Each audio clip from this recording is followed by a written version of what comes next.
Suite du commentaire de saint Thomas d'Aquin sur l'épître de saint Paul aux Romains, chapitre 3, verset 19 et suivant. Ici se présente une double objection. La première, c'est que ces paroles ne sont point tirées de la loi, mais du psalmiste. Il faut répondre que quelquefois le nom de loi est pris pour tout l'Ancien Testament et non pas seulement pour les 5 livres de Moïse. C'est ainsi qu'il est dit en Saint Jean 15, 25, « Afin que soit accomplie la parole qui est écrite dans leur loi, ils m'ont haï sans raison. » Passage qui est tiré de l'Ancien Testament et non des 5 livres de Moïse qu'on appelle proprement la loi. C'est dans ce sens que saint Paul prend ici le mot de loi. D'autres fois, tout l'Ancien Testament est divisé en 3 parties. La loi, les psaumes et les prophètes.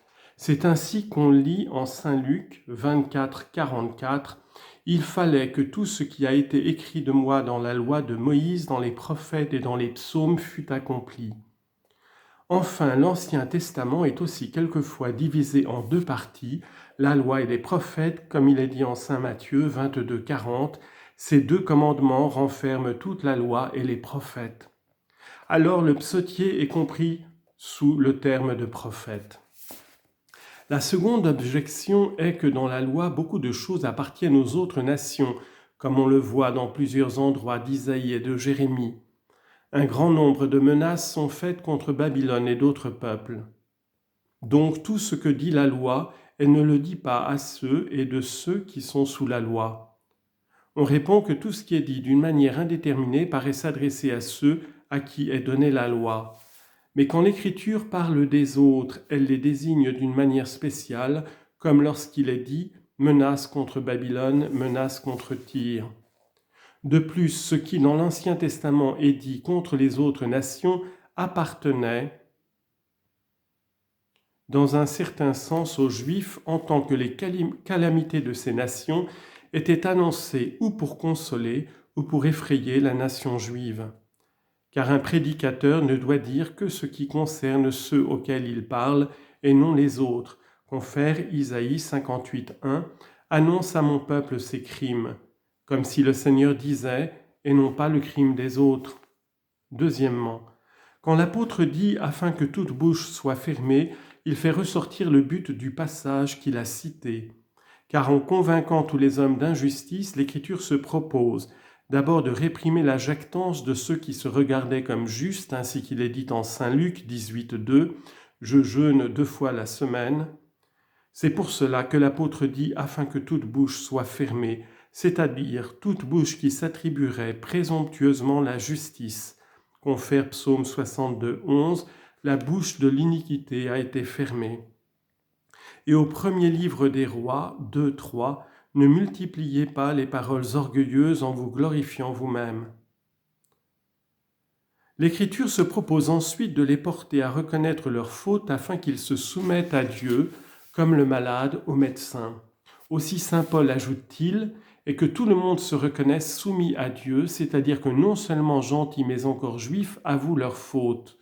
Confère Psaume 61.1, « Mon âme ne sera-t-elle pas soumise à Dieu ?» L'apôtre, enfin, en disant « Parce que nul homme ne sera justifié par les œuvres de la loi », donne la raison des paroles qu'il a citées. D'abord, il énonce cette raison, secondement, il la développe en disant « Car par la loi ».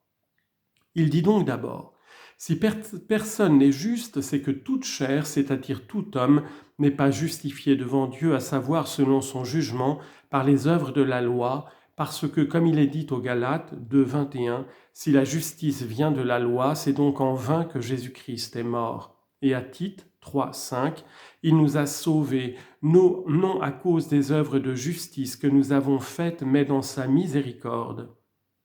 Or, il y a 2 sortes d'œuvres de la loi, les unes particulières à la loi mosaïque, comme l'observance des préceptes cérémoniaux, les autres communes à la loi de nature, parce qu'elles appartiennent à la loi naturelle, comme « vous ne tuerez point, vous ne déroberez point ». Quelques-uns rapportent ce passage à la première espèce de ces œuvres, c'est-à-dire aux préceptes cérémoniaux, qui ne conféraient pas la grâce justifiante. Mais cette interprétation ne paraît pas conforme à la pensée de l'apôtre. On le voit parce qu'il ajoute aussitôt car la loi ne donne que la connaissance du péché. Or il est manifeste que la connaissance du péché est acquise par là même que des préceptes moraux le défendent. L'apôtre entend donc que les œuvres de la loi, quelles qu'elles soient, même celles qui sont commandées par les préceptes moraux, ne justifient pas l'homme en ce sens que ces œuvres mêmes puissent produire en lui la justification. Car comme il sera dit plus loin, Romains 11, 6, si c'est par grâce, ce n'est donc plus en vue des œuvres. En disant « car par la loi », l'apôtre donne la preuve de ce qu'il avait avancé, c'est-à-dire que les œuvres de la loi ne justifient pas. La loi, en effet, est donnée à l'homme pour qu'il connaisse ce qu'il doit faire, ce qu'il doit éviter. Psaume 157, 9, « Il n'a pas agi ainsi pour toutes les nations, et il ne leur a pas manifesté ses décrets. » Confère Proverbe 6, 23, « Le précepte est un flambeau, la loi est une lumière, la réprimande est le chemin de la vie. » Mais, de ce que l'homme a la connaissance du péché qu'il doit éviter parce qu'il est défendu, il ne s'ensuit pas immédiatement qu'il l'évite. C'est le propre de la justice, parce que la concupiscence pervertit le jugement lorsqu'il faut se déterminer à agir. Voilà pourquoi la loi ne suffit pas pour la justification et rend nécessaire un autre remède pour réprimer la concupiscence. Leçon 3, chapitre 3, versets 21 à 26. Lecture de ces versets de l'épître de Paul. Au lieu que maintenant, sans la loi, la justice de Dieu a été manifestée, étant attestée par le témoignage de la loi et des prophètes. Or la justice de Dieu par la foi en Jésus-Christ est pour tous et sur tous ceux qui croient en lui, car il n'y a point de distinction, parce que tous ont péché et ont besoin de la gloire de Dieu, étant justifiés gratuitement par sa grâce, par la rédemption qui est dans le Christ Jésus, que Dieu a établi propitiation par la foi en son sang pour manifester sa justice par la rémission des péchés précédents, que Dieu a supporté pour faire paraître sa justice en ce temps et montrer qu'il est juste lui-même et qu'il justifie celui qui a foi en Jésus-Christ. Commentaire de saint Thomas. Les Juifs et les gentils sont donc égaux, d'après saint Paul, sous le rapport des péchés passés. Il montre maintenant qu'ils sont encore égaux sous le rapport de la grâce subséquente.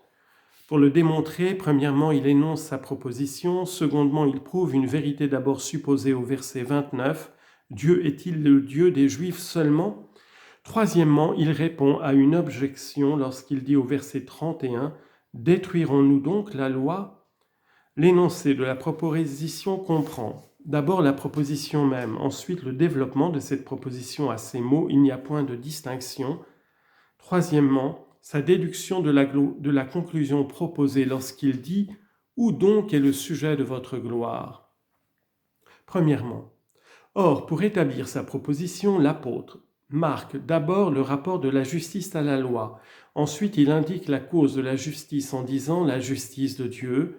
Enfin, il marque la participation à cette justice lorsqu'il ajoute « pour tous ». Premièrement, il fait une double comparaison ou un double rapprochement entre la justice et la loi.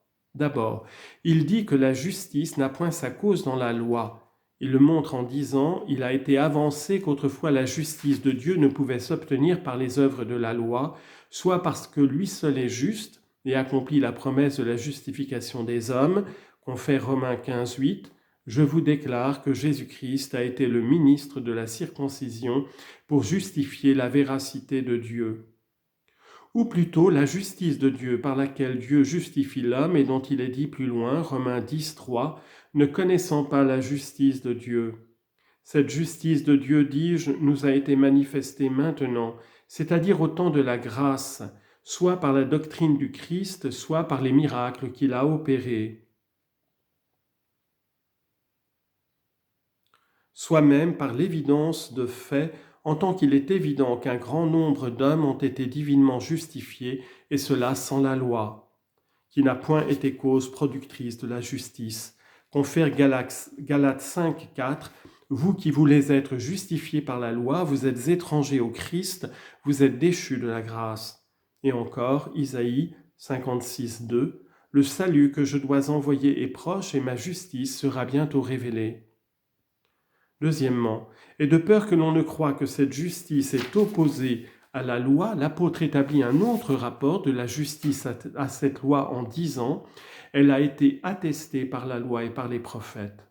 La loi a témoigné de la justice du Christ par ses enseignements, par ses figures, confère Jean 5, 48. « Si vous croyez à Moïse, croyez à ma parole, car c'est de moi qu'il a écrit. » Elle en a même témoigné par ses effets, parce que ne pouvant justifier par elle-même, elle rendait témoignage qu'il fallait chercher ailleurs la justice. Quant aux prophètes, ils en ont témoigné par leurs prédictions. Confère Acte 10, 43, tous les prophètes lui rendent témoignage.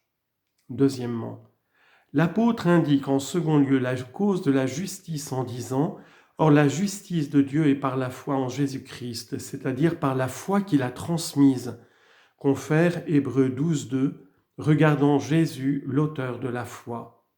Ou même celle dont il est l'objet, Romains 10, 9, « Si vous confessez de bouche que Jésus est le Seigneur et si vous croyez de cœur que Dieu l'a ressuscité d'entre les morts, vous serez sauvés. » Saint Paul dit que la justice de Dieu est par la foi en Jésus-Christ, non pas que nous méritions par la foi d'être justifiés, comme si la foi pouvait justifier par nous-mêmes, et que par elle nous méritons la justice de Dieu, ainsi que l'ont prétendu les Pélagiens, mais parce que, dans la justification même où Dieu nous justifie, le premier mouvement de l'âme vers Dieu se fait par la foi. Confère Hébreux 11, 6, car pour s'approcher de Dieu, il faut croire d'abord.